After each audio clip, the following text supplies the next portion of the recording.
অনেকদিন ধরে তো ট্যুরে যাওয়া হয় না, চল তাহলে কোনো এক জায়গায় ট্যুরে যাই। চলো বন্ধু কক্সবাজারে যাই। কক্সবাজার যাবি? কক্সবাজার যাইতে তো বড় টাকা অনেক লাগে, টাকার তো সমস্যা না, টাকা ম্যানেজ করেন যাবো। তুই ম্যানেজ করতে সমস্যা পারবি? নাই, আমার বাবার টাকা আছে না, আমি বললেই আমার বাবা আমার টাকা দিয়ে দিবে। ঠিক আছে, তাহলে তো আমার টাকার নাই। আচ্ছা বন্ধু, তুই কি রে, তুই যাইতে পারবি?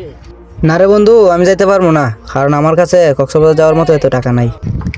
কি রে বন্ধু, তুই যে কোনো কথা কইলি, তোর দ্বারা টাকা নাই? এই তুই যাইতে পারবি না রে বন্ধু? আর পারমু, হাই ওর লাগবো না কোনো কিছু। না বেটা, যত কত আমাদের বন্ধু, ওর যদি না নেই ওর মন খারাপ করবে না? আরে আই চল আমরা যাই। আচ্ছা বন্ধু, কত গেল গা, ওকে একটা কাজ করলো বন্ধু, তুই দিহি